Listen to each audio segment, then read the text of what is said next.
రాష్ట్రంలోనూ ఒంటి చేత్తో పేదలకి సామాన్యులకి రాష్ట్ర ప్రజలకి వాగ్దానాలు చేసి అధికారంలోకి కాంగ్రెస్ పార్టీని తీసుకొచ్చినటువంటి సంగతి మనందరికీ తెలిసిందే. ఆ రోజుల్లో రాజశేఖర రెడ్డి గారి పరిపాలనలో ఈ రాష్ట్రంలో ఒక సువర్ణ పరిపాలన జరిగింది. పేదవాళ్ళు గొప్పవాళ్ళు అయ్యారు, రైతులు రాజులయ్యారు. కానీ ఈనాటి పరిపాలనలో పేదవాడు ఎలా ఉన్నాడు, రైతు ఎలా ఉన్నాడు అనేది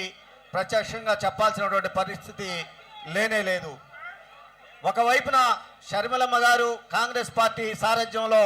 ఇవాళ ప్రజల ముందుకు వచ్చిన తర్వాత తెలుగుదేశం పార్టీ, జనసేన పార్టీ, అదేవిధంగా బీజేపీ పొత్తులతో అల్లాడిపోతూ ఉంటే, మరొక వైపున వైఎస్ఆర్ కాంగ్రెస్ పార్టీ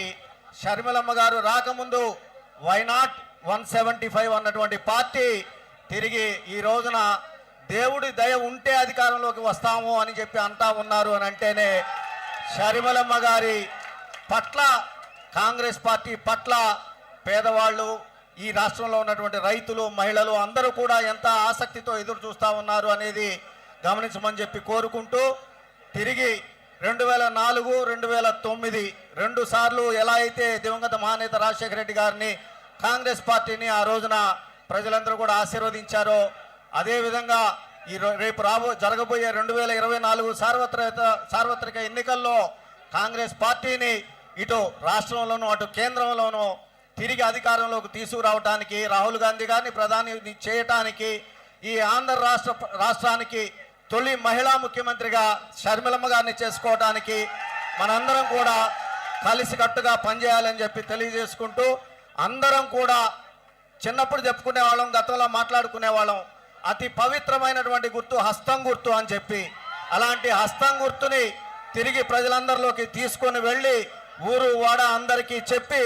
రాజశేఖర రెడ్డి గారి నిజమైనటువంటి వారసురాలు, రాజశేఖర రెడ్డి గారి పరిపాలన తీసుకురాగలిగింది ఒక్క షర్మిలమ్మ గారే అని చెప్పి ప్రజలందరికీ కూడా ఇంటింటికి మనందరం కూడా వెళ్ళి వివరించి చెప్పి, అటు తెలుగుదేశం పార్టీ, ఇటు వైఎస్ఆర్ కాంగ్రెస్ పార్టీ ఏ విధంగా ప్రజల్ని మోసం చేసిన ఈ అధికారం కోసం అనే దాన్ని మనం తెలియచెప్పి కాంగ్రెస్ పార్టీని తిరిగి అధికారంలోకి తీసుకురావాలని చెప్పి నేను మిమ్మల్ని అందరినీ కోరుకుంటూ, నాకు ఇచ్చినటువంటి ఈ అవకాశానికి అందరికీ పేరు పేరున నమస్కారాలు తెలియజేసుకుంటా ఉన్నా. జై కాంగ్రెస్, జై జై కాంగ్రెస్.